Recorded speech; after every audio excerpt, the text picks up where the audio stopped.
The year was 1888, and the Arizona sky was a bruised purple, heavy with the threat of a storm that mirrored the turmoil in Nalee's blood. The wind howled through the canyons, carrying with it the scent of sagebrush and the metallic tang of ozone. Nalee, the daughter of Chief Mangas, stumbled. Her moccasins, worn thin by the sharp rocks of the secret pass she had navigated, slipped on the loose shale. A cough racked her slender frame, violent and deep, bringing up a spatter of blood that looked alarmingly bright against the dusty earth. She was dying. She knew it with the same certainty that she knew the sun rose in the east, but it was not the white sickness that Dr. Phineas Crow claimed was sweeping through her tribe like a prairie fire. It was fire, yes, but a cold one, administered in blue glass bottles, a slow-burning poison masked as salvation. "I cannot fall," she whispered, the English words feeling strange on her tongue, though she had learned them well at the mission school years ago. Not until the truth is spoken. Ahead of her, perched on a plateau that overlooked the valley like a king on a throne, stood the Gilded Horizon estate. It was a fortress of wealth and progress, a symbol of the encroaching world that usually terrified her people. But tonight, it was her only beacon. The estate belonged to Sterling Vance, a man whose name was whispered with a mixture of fear and reverence. He was a baron of the railways, a man who turned iron and steam into gold, and whose property lines were drawn with ink that never faded. Welcome. If you enjoy our stories, please leave a like and subscribe. It helps us bring you new adventures. Nalee pushed herself up, her vision swimming. The lights of the mansion flickered through the driving rain that had begun to fall, washing away the dust but chilling her fevered skin. She had to reach him. Sterling Vance was known for his ruthless adherence to the law and contracts. If the rumors were true, he was a man of honor, unlike the snakes who currently slithered through the reservation claiming to be healers. Every step was a battle. The poison doctor Crow had given her, disguised as a potent tonic for her cough, made her limbs feel like lead. Her heart hammered against her ribs, a trapped bird desperate for flight. She crested the ridge and saw the iron gates of the Gilded Horizon. They were tall, wrought with intricate designs of locomotives and wheat sheaves, symbols of the fortune Vance had amassed. She did not have the strength to call out. She collapsed against the cold metal bars, the rain plastering her dark hair to her face. Through the haze of her delirium, she saw the front door of the mansion open. A beam of golden light cut through the darkness, illuminating the expensive carriage turnaround and the marble steps. Inside the mansion, the air was warm and smelled of beeswax, imported tobacco and old leather. Sterling Vance stood by the window of his study, a glass of amber whiskey in his hand. He was a tall man, broad-shouldered, with eyes the color of steel and a jawline that suggested he didn't smile often. He wore a vest of silk brocade and a pocket watch chain made of pure gold that glinted in the firelight, fruits of a legacy built on smart investments and the booming railway industry. "The storm is worsening, sir," his butler. "Horrific weather for the cattle," Thomas remarked, placing a silver tray on the mahogany desk. "It's not the cattle I'm worried about, Thomas," Vance said, his voice a deep rumble. "The expansion of the southern line is stalled. The land disputes near the Apache territory are costing us thousands by the day. Time is money, and right now we are bleeding both." Vance turned back to the window, watching the lightning fork across the sky. It was then he saw it, a shadow slumped against his main gates. It wasn't a stray calf or a tumbleweed, it was a person. "Thomas!" Vance barked, setting his glass down with a sharp clink. "Lanterns! Now! Someone is at the gate!" Vance didn't wait for the servant. He strode into the foyer, grabbing a heavy oilskin coat. He was a man of action, a trait that had saved his life more than once in the volatile markets of New York and the lawless plains of the West. He threw open the heavy oak doors and ran into the deluge. When he reached the gate, the rain was blinding. He knelt in the mud, ruining trousers that cost more than a cowboy's yearly wage, and turned the figure over. He gasped.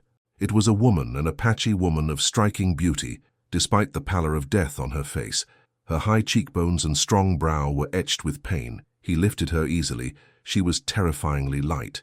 As he held her, her eyes fluttered open.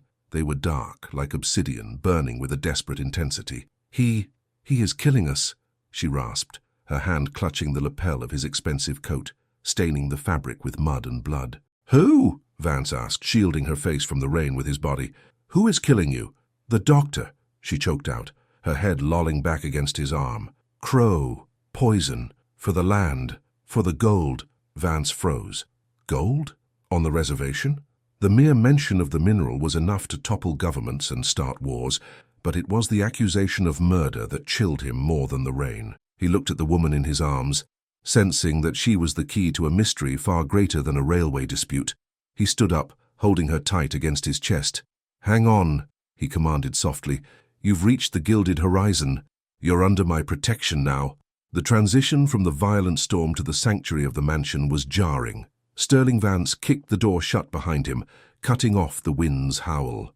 The silence of the grand foyer returned, save for the dripping of water from his coat and the ragged breathing of the woman in his arms. "Thomas, prepare the guest room in the east wing, the one with the fireplace," Vance ordered, striding past the stunned staff. "And send a rider to town. I want Dr. Harding here immediately, not Crow. Do you understand? Bring Harding." "Yes, sir, immediately." Thomas scrambled away. Vance carried Nalee up the sweeping staircase, her wet buckskin dress leaving a trail on the plush Persian runner. He entered the guest room, a chamber designed for visiting investors and senators.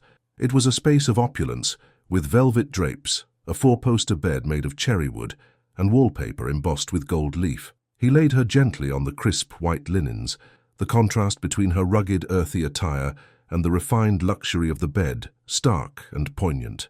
He didn't care about the mud on the sheets. Sterling Vance had made his fortune by seeing value where others saw only dirt. He looked at Nalee's face, now illuminated by the gas lamps. Even in her sickness, she possessed a nobility that commanded respect. While the maids rushed in to change her into dry, warm clothing, Vance retreated to the hallway, pacing. His mind, usually occupied with stock prices, land deeds, and railway schematics, was now racing with her words. Crow, poison, gold. He knew Dr. Phineas Crow. The man was a government-appointed physician, smooth-talking, always dressed in immaculate suits, carrying a leather bag that smelled of chloroform and peppermint. Crow had been lobbying Vance to invest in a sanitarium project near the reservation borders. Vance had always sensed something oily about the man, a desperation masked by a veneer of civility. "If Crow is poisoning the Apache to get to their land," Vance muttered to himself, "then he is working for the syndicate."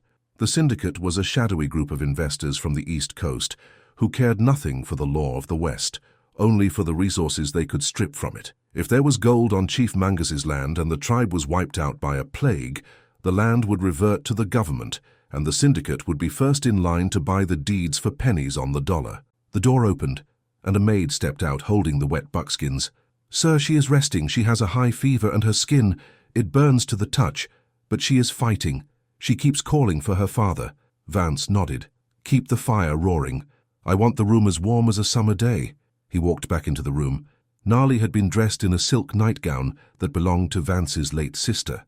It was too large for her, swallowing her small frame, but the soft blue fabric made her look like a fallen angel. Vance pulled a chair close to the bed. He sat down, the heavy gold signet ring on his finger, catching the light as he clasped his hands. "You are safe here," he said quietly, though he wasn't sure she could hear him. "I am Sterling Vance. My word is my bond. If what you say is true, I will bring the wrath of God down on those responsible." Nalee shifted, her brow furrowing. She opened her eyes again, gazing around the room. She saw the crystal chandelier reflecting the firelight, the heavy velvet curtains, the silver water pitcher on the bedside table. It was a world of unimaginable wealth. "Why?" she whispered, her voice barely audible. "Why help a savage?" Vance leaned forward, his expression stern but his eyes kind. "I don't see a savage. I see a woman who walked through a storm to save her people. That is courage. And courage is the only currency that matters in this house." He poured a glass of water and helped her drink. "Rest now. My doctor is coming. He is a good man. He will not harm you." Nalee looked at him, searching for deceit in his eyes. She found none, only the steely resolve of a man who controlled his world with an iron fist, but protected what was his with a lion's heart. She let her head fall back onto the down pillows. For the first time in weeks, she felt a flicker of hope, warm and bright like the fire in the hearth. Vance watched her sleep, his mind already formulating a plan. He would need to leverage his connections, his lawyers in Washington, and his vast financial resources. He stood up and walked to the window, looking out at his vast estate. The rain had stopped, leaving the moon to shine on the wet grass. "They want a war," Vance whispered to the night. "They'll get one. But they won't be fighting bows and arrows. They'll be fighting the Sterling Vance Railway and Trust. Where are you watching from? Let us know in the comments and don't forget to subscribe. Dr. Harding arrived an hour later, his horse foaming from the hard ride. He was an older man with spectacles perched on a bulbous nose and hands that had delivered half the babies in the county. He didn't ask questions about why an Apache woman was in the master suite of the Gilded Horizon. He simply went to work. Vance stood in the corner, arms crossed, watching intently. He saw Harding check her eyes, her tongue, and the pulse at her throat. He saw the doctor frown, then smell the breath of the patient.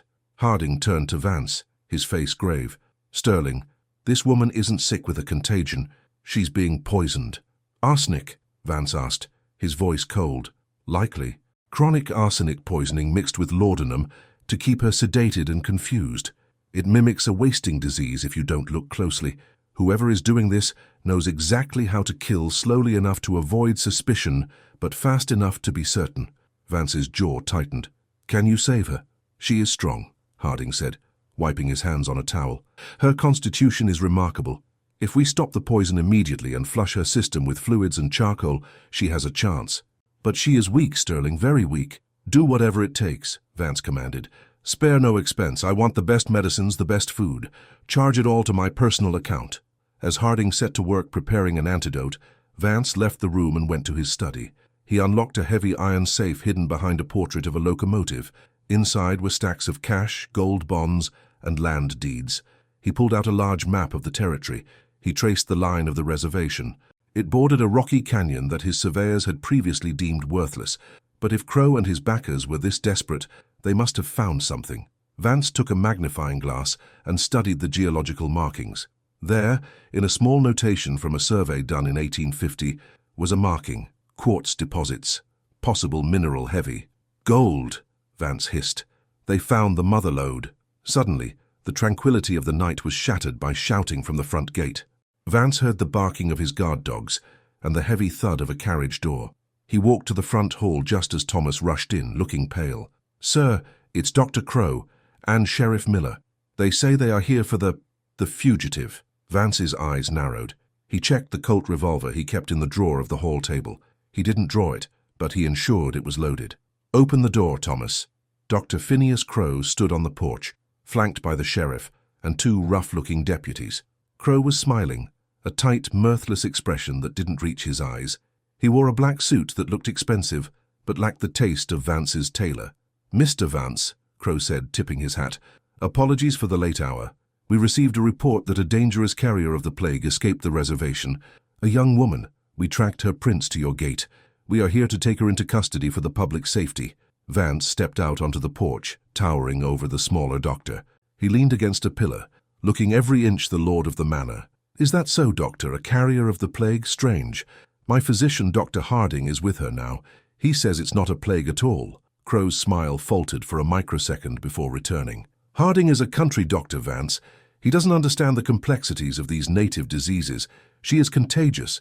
You are endangering your entire household. I have a federal warrant to quarantine her." Crow waved a piece of paper. Vance didn't even look at it. "Sheriff," Vance said, addressing the lawman who looked uncomfortable, "you know the law regarding private property. You also know that my contributions to your re-election campaign were substantial." The sheriff shifted his weight. "Now, Mr. Vance, we just want to prevent an outbreak." "There is no outbreak," Vance said, his voice dropping an octave, vibrating with authority. "There is only a woman who has been poisoned, and the man who poisoned her is standing on my porch." Crow's face turned red. "That is slander, sir. I demand you hand her over." "Demand?" Vance laughed, a dry, sharp sound. "You seem to forget who owns this county, Crow. You are standing on land that belongs to the Vance estate. Unless you want me to call the governor, who is having dinner with me next Saturday, I suggest you get off my porch." "This isn't over, Vance," Crow spat, his veneer of civility cracking.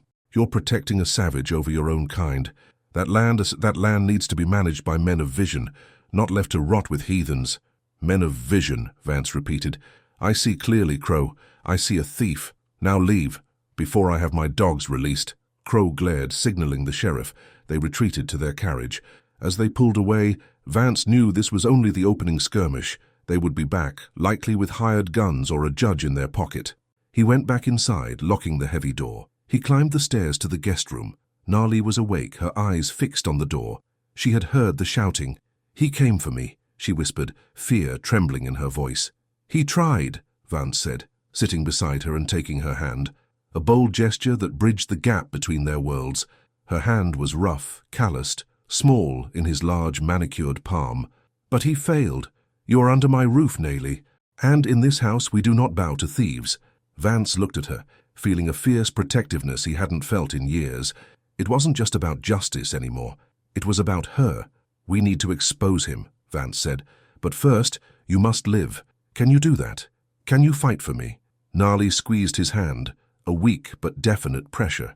"I will fight," she vowed, "for my people, and for you." 3 days passed within the velvet-draped walls of the Gilded Horizon. For Nalee, it was a time of transformation. Under Dr. Harding's meticulous care, the poison was slowly flushed from her veins. The color returned to her cheeks, replacing the deathly gray with a warm, copper glow. She no longer wore the tattered buckskins of her escape. Instead, the maids had dressed her in high-collared gowns of emerald silk and French lace, purchased by Vance from the finest modiste in San Francisco. She walked the manicured gardens of the estate, her hand trailing over the stone fountains and imported rose bushes. It was a paradise, but her heart remained in the dusty canyons of her home. Sterling Vance watched her from the balcony of his study. He had spent the last few days wiring contacts in Washington, calling in favors from senators and judges he had helped elect, but his eyes kept drifting back to the woman in the garden. She moved with a grace that no debutante in New York could match, a natural, predatory elegance. He descended the marble stairs and joined her. "You look stronger today, Nalee." She turned, her dark eyes meeting his steel-gray gaze. "I feel alive, thanks to you. But my father, the tribe, every hour I spend here in this luxury, they grow weaker." "We act tonight," Vance promised, offering her his arm. She took it, the contact sending a jolt through him that had nothing to do with business. They walked toward the stables, where Vance's prized thoroughbreds were kept. "But first, I need you to confirm something. Come with me." He led her into the tack room, which smelled of polished leather and expensive saddle soap. He unrolled a massive surveyor's map on a table. It was detailed, marking every water source, every ridge, and every potential railway route. "Show me," Vance said, his voice low. "Show me where Crow spends his time." Nalee traced a line with her slender finger, stopping at a jagged scar in the landscape known as Coyote's Throat. "Here. He tells the tribe not to go there. He says it is cursed. But I have seen his men there. They carry heavy sacks out at night." Vance pulled a magnifying glass from his vest pocket. He studied the geological markings. "Just as I suspected, quartz veins running through granite, and a riverbed that dries up in summer." He looked at her. "Nalee, do you know what placer deposits are?" She shook her head. "It means the gold isn't just in the rocks, it's loose, it's in the dirt. You could pick it up with your bare hands if you knew where to look." Vance's eyes gleamed, not with greed, but with the thrill of the strategy.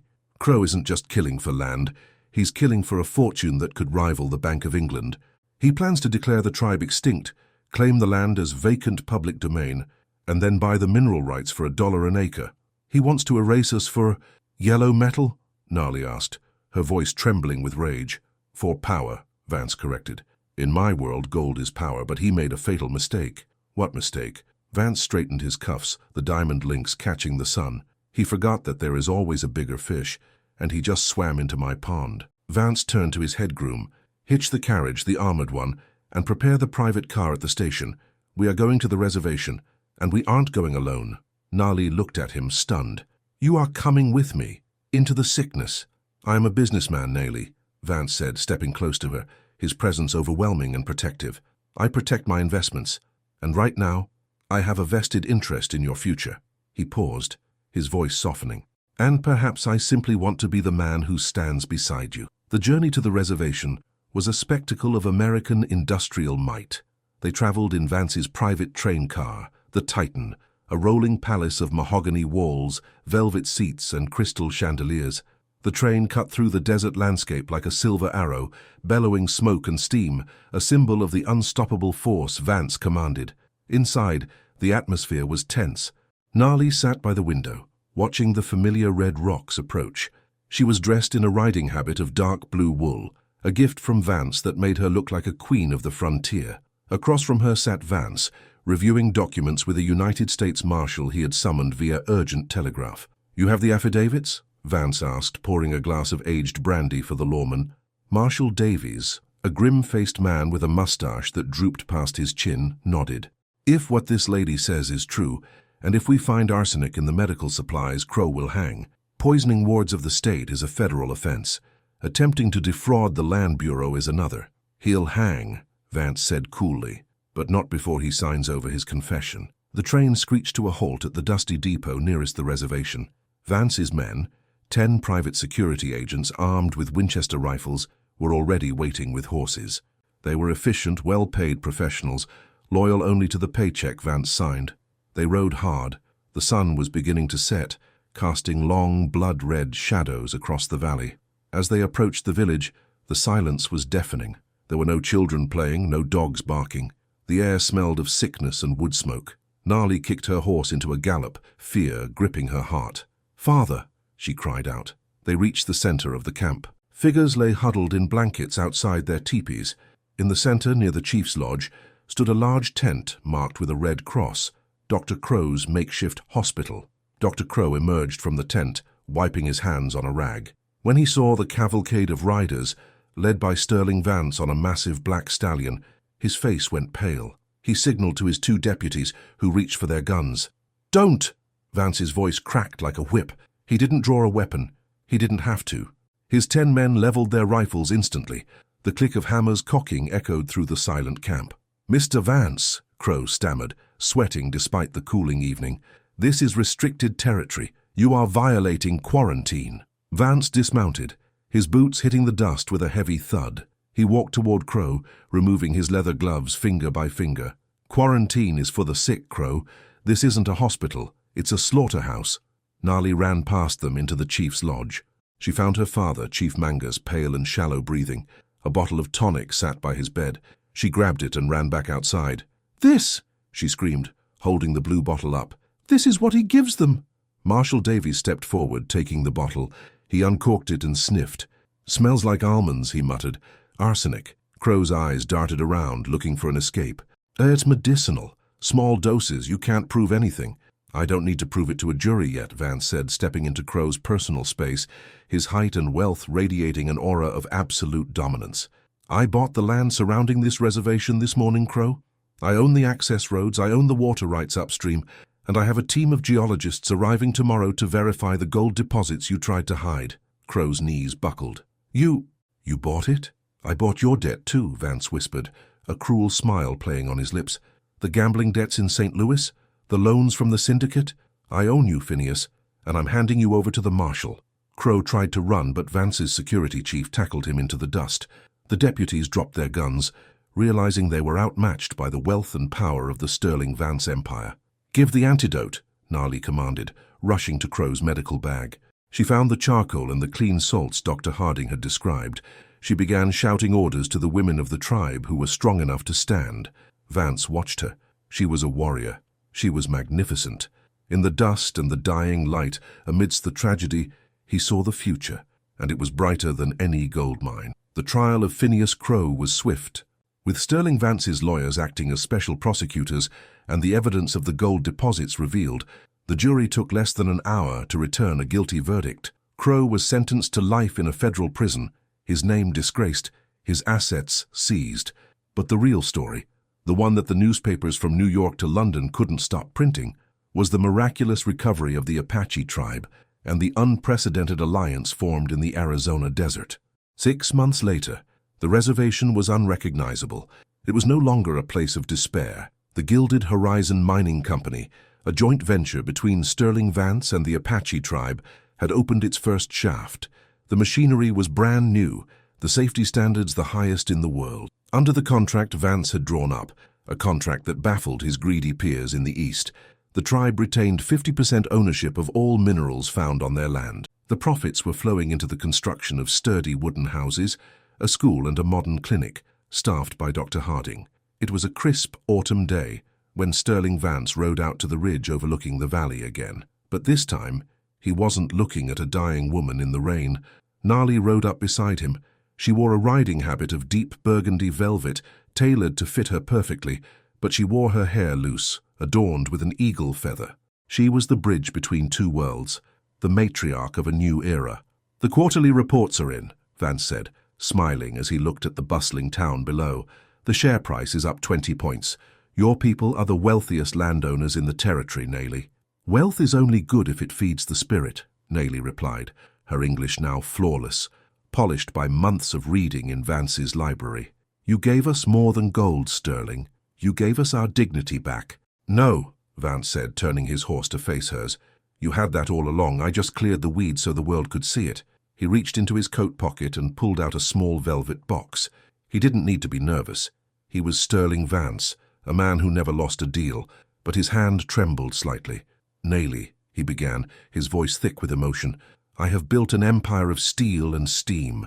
I have conquered markets and tamed the wilderness, but my house, my Gilded Horizon, it is cold without you. It is just a pile of expensive stones." He opened the box. Inside sat a ring unlike any other, a massive, uncut diamond flanked by 2 pieces of raw gold from the reservation's mine. "Marry me," he said. "Let us build a legacy that will last longer than the railways. Let us show them that love is the only true wealth." Nalee looked at the ring, then at the man. She saw the steel in his eyes, but also the tenderness. She saw the partner who had ridden into hell for her. "Yes," she whispered, tears pricking her eyes. "Yes, Sterling." He leaned across and their lips met as the sun dipped below the horizon, bathing the world in gold. It was a kiss that sealed a dynasty. Down in the valley, the train whistle blew, a sound of progress, of future, and of a happy ending that no poison could ever kill. Thank you for reading. If you enjoyed this story, please leave a like and subscribe. It helps us create more adventures for you. The story of Nalee and Sterling Vance teaches us that true worth is not found in the deceptive glint of stolen gold, but in the integrity of one's character. While Dr. Crow sought to destroy lives for quick riches, Vance used his power to protect the vulnerable, proving that the greatest investments are those made in people and justice. When we combine courage with resources, we can overturn injustice and build a prosperity that benefits everyone. Real wealth is the legacy of honor we leave behind.